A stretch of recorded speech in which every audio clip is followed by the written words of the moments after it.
Recently here in America, the Target Corporation has taken a few steps towards progressivism with regards to gender identity.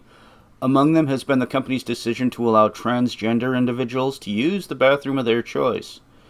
Being that this is a nation of puritanical religious fucktards, this has created no end of consternation and anger from the easily offended, politically correct, safe space seeking right-wingers that we have in our nation. Target, this is your wake-up call. The Bible says that from the beginning, God made them male and female. He didn't make transvestites. He made them male and female. Hey, bro, you gotta go. Jesus said, he that justify the wicked and condemneth the just, both are an abomination. You gotta go. Both of them are abomination. You gotta be somewhere. No, it's not. Target, this is your warning. You will be judged according to God's standards. Do not come to Target. They let transgender people in the bathroom. Yeah, and you know what? There's a transgender There's- person right here. So Well, you can that's just keep on okay. walking That's and okay get with right me. on You're that. going to go to Get right on hell. that. Yeah, That's you what know you're going to And do. you're going to be an You're asshole gonna for go the to rest of hell. your life. I'm Everyone's not. Like you. There's already been cases of pedophilia, people taking pictures of children in that bathroom. They're taking advantage of the rule. Kids are getting their pictures taken inside of this Target. Shame on you, Target. You know that you shouldn't let a grown man in the little kid's bathroom. The wrath of God is coming to Target. You better repent. You better repent with the same-sex bathrooms, Target. You bring in the wrath of God upon this store. And you people that work in here, shame on you. Find another job. Find another job. Woe unto you that call evil good and good evil. Shame on you people that work in Target. Shame on you. Attention Target customers! Do not be deceived. Target would have you believe with their Mother's Day displays that they love mothers and children. This is a deception. This is not love, and they've proven it by opening their bathrooms to perverted men.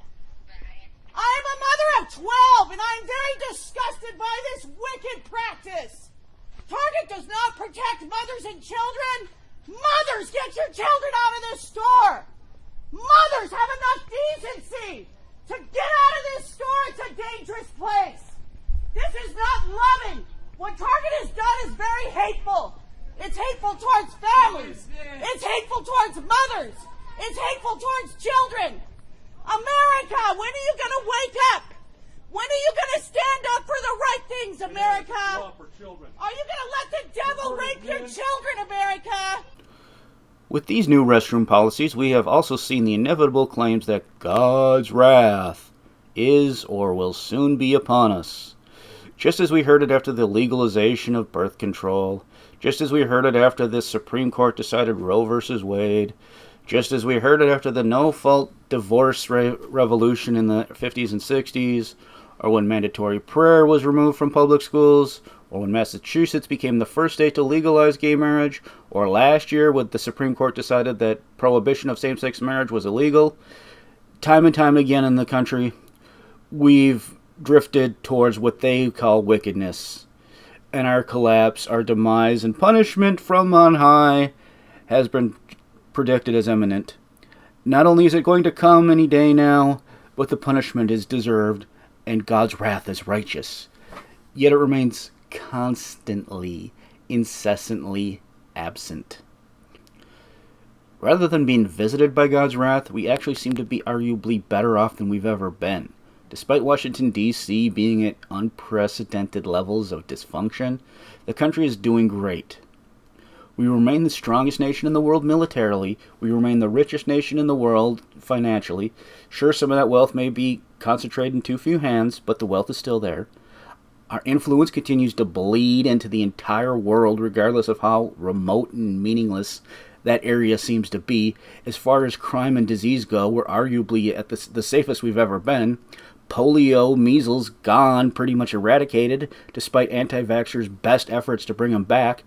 And violent crime is down across the board. Murder, theft, anything you want to say, it's pretty much all down.